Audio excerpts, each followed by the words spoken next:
হতে পারে। আজকে আলোচনার মূল বিষয় হচ্ছে যে সারা পশ্চিমবঙ্গ জুড়ে যে তৃণমূল জয় জয়কার পরিস্থিতি তৈরি হয়েছে বা চারিদিকে সবুজ আবিরে মাতোয়ারা হয়েছে, গেরুয়া ঝড়কে বিদায় দিয়েছে, কোন কোন কেন্দ্রে কে কে জিততে চলেছে, এর সাথে বর্তমান বিজেপি যে আসন সংখ্যা পেয়েছে তাতে আদৌ বিজেপি একা সরকার গঠন করতে পারবে কিনা বা এনডিএ আদৌ যোগ হবে কিনা বা এনডিএ যদি বিজেপিকে ছেড়ে চলে আসে, জোট ইন্ডিয়াতে চলে আসে, তাহলে মোদী সরকার আবার তৃতীয়বারের জন্য থাকতে পারবে কিনা বা এমন কোনো আশঙ্কা রয়েছে কিনা। একদিকে নীতিশের একটি খবর পাওয়া যাচ্ছে, অপরদিকে আরও কেউ যদি চলে আসে তাহলে সরকার গঠন করতে পারবে কিনা। তার আগে আমরা এক নজরে দেখে নেব সারা বাংলায় কে কোথায় জিতলো বা কতগুলি আসন পেল সব মিলিয়ে তৃণমূল এখনও পর্যন্ত।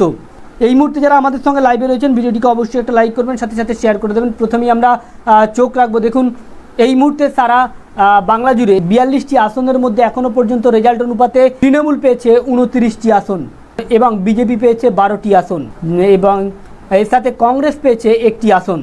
অপরদিকে যদি সারা দেশ জুড়ে দেখা যায়, সারা দেশ জুড়ে বিজেপি শুধুমাত্র পেয়েছে 240টি, কংগ্রেস 99টি এবং অন্যান্য আদার্স পেয়েছে 208টি। এবারে এক নজরে দেখে নেব কোন কেন্দ্র থেকে কে কে জিতেছে। যেমন মোহাম্মদ সেলিম পরাজিত, মুর্শিদাবাদ থেকে মোহাম্মদ সেলিম হেরেছে। তৃণমূল প্রার্থী ডায়মন্ড হারবার থেকে অভিষেক বন্দ্যোপাধ্যায় ব্যাপক ভোটে একটা নজির গড়ে দিয়েছে জয়ধ্বনি করে, বিশাল পরিমাণে অঙ্কে জিতেছে অভিষেক বন্দ্যোপাধ্যায়। দিলীপ ঘোষ হেরেছেন, মেনকা গান্ধী হেরেছেন। অন্যদিকে বারাসাত থেকে জিতেছে, বারাসাত থেকে তৃণমূল জয়ী, বনগাঁ থেকে বিজেপি জয়ী, হুগলি থেকে তৃণমূল জয়ী, কাঁথি থেকে সৌমেন্দু অধিকারী শুভেন্দু অধিকারী ভাই জয়ী, কৃষ্ণনগর থেকে মহুয়া মৈত্র জয়ী, বসিরহাট থেকে হাজি নুরুল ইসলাম জয়ী। এই রেখাপাত্র কিন্তু ব্যাপক পরিমাণে হেরেছে। অপরদিকে বর্ধমান দুর্গাপুর দিলীপ ঘোষকে হারিয়েছে কীর্তি আজাদ। আর বহরমপুর থেকে ইউসুফ পাঠান জিতেছে, অধীর চৌধুরী হেরেছে। হাওড়া থেকে প্রসূন বন্দ্যোপাধ্যায় জিতেছে, যাদবপুর থেকে সায়নী ঘোষ জিতেছে, ডায়মন্ড হারবার থেকে অভিষেক বন্দ্যোপাধ্যায় জিতেছে, শ্রীরামপুর থেকে কল্যাণ বন্দ্যোপাধ্যায় জিতেছে, আরামবাগ থেকে তৃণমূল প্রার্থী মিতালি বাগ জিতেছে এবং মালদা দক্ষিণ থেকে ঈশা খান চৌধুরী জিতেছে, জঙ্গিপুর থেকে খলিলুর রহমান জিতেছে, বনগাঁ থেকে শান্তনু ঠাকুর জিতেছে, কাঁথি থেকে সৌমেন্দু, কৃষ্ণনগর তৃণমূলের দখলে, বসিরহাট তৃণমূলের দখলে, বর্ধমান দুর্গাপুর তৃণমূলের দখলে, বহরমপুর তৃণমূলের দখলে, হাওড়া তৃণমূলের দখলে, যাদবপুর তৃণমূলের দখলে, ডায়মন্ড হারবার তৃণমূলের দখলে, শ্রীরামপুর তৃণমূলের দখলে, আরামবাগ তৃণমূলের দখলে, মালদা তৃণমূলের নয়, মালদা হচ্ছে ঈশা খান চৌধুরী অর্থাৎ কংগ্রেসের দখলে, জঙ্গিপুর খলিলুর রহমান তৃণমূলের দখলে, বারাসাত কাকুলি ঘোষ দস্তিদার, বনগাঁ শান্তনু ঠাকুর, হুগলি রচনা বন্দ্যোপাধ্যায়। এই মুহূর্তে রেজাল্ট অনুপাতে প্রায় 29টি আসনে জয়লাভ করেছে তৃণমূল। শুধু বাংলায় সবুজ আবিরে মেতে উঠেছে গোটা বাংলা, বিজেপিকে ঝাঁটিয়ে বিদায় করেছে।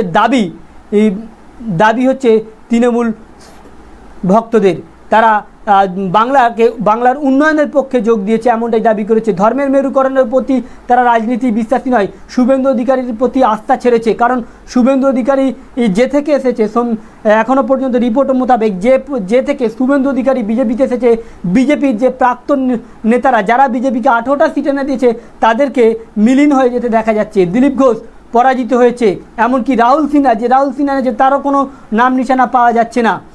এবারে কিন্তু বঙ্গ বিজেপি যেন ক্যাপচার করছে শুভেন্দু অধিকারী, যার ফলে বঙ্গ বিজেপিতে ব্যাপক একটা ক্ষতি হচ্ছে।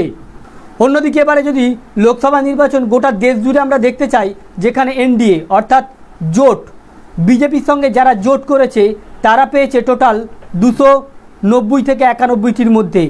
এখনও পর্যন্ত এমনই রিপোর্ট, যারা এনডিএর সঙ্গে জোট করেছে তারা জোট করে খুব একটা ভালো ফল করতে পারেনি। যেটা আশা করা হচ্ছিল যে এনডিএর সঙ্গে জোট করে 400 পার করবে, তারা কিন্তু এখনও 400 পার করতে পারেনি, বরঞ্চ তাদের আসন খুইয়েছে অনেকটাই, প্রচুর সংখ্যক আসন খুইয়েছে। প্রায় বিজেপি 60টা আসন তাদের বিজেপির নিজস্ব আসন খুইয়েছে, যেখানে জোট ইন্ডিয়া ব্যাপক পরিমাণে একটা রেজাল্ট করেছে। যদি আপনি লক্ষ্য রাখেন 543-এর মধ্যে ম্যাজিক ফিগার ছিল 272টি যে গড়বে সে সরকার গঠন করবে। আর যদি আপনি এনডিএ অর্থাৎ বিজেপি জোটের দিকে লক্ষ্য রাখেন, বিজেপি সবেমাত্র 182টি আসন পেয়েছে, 182টি আসন পেয়েছে, আর তার সঙ্গে এনডিএ জোট 59টি, সব মিলিয়ে এ পর্যন্ত 241টি আসন পেয়েছে, যেখানে 2019 সালে বিজেপি পেয়েছিল 303টি। তবে এখানে যদি আপনি লক্ষ্য রাখেন এবার জোট অ্যালায়েন্স বা ইন্ডিয়ার দিকে, যেখানে তারা 147টি আসন পেয়েছে শুধুমাত্র কংগ্রেস, তার মধ্যে রয়েছে 97টি আদার্স, আর সব মিলিয়ে তারা যদি 231টির মধ্যে 231টি আসন পেয়েছে। এখন কথা হচ্ছে যদি এনডিএ এবং এনডিএতে যারা জোট করেছে, এনডিএ জোট যদি ইন্ডিয়া অ্যালায়েন্সে চলে আসে বা কোনো কারণে তারা যদি ইন্ডিয়ার সঙ্গে যোগ হয়, তাহলে কিন্তু বিপদে পড়তে চলেছে মোদি। তৃতীয়বারের জন্য সরকার গঠন হবে না। তবে প্রাণপণ চেষ্টা করবে মোদি, কারণ আজকে তার ভাষণে দেখা গিয়েছে, যেখানে ভোট রেজাল্টের আগে পর্যন্ত মোদির দাবি ছিল যে বিজেপি বিজেপি বিজেপি, এনডিএ কোনো নামগন্ধ ছিল না মোদির মুখে।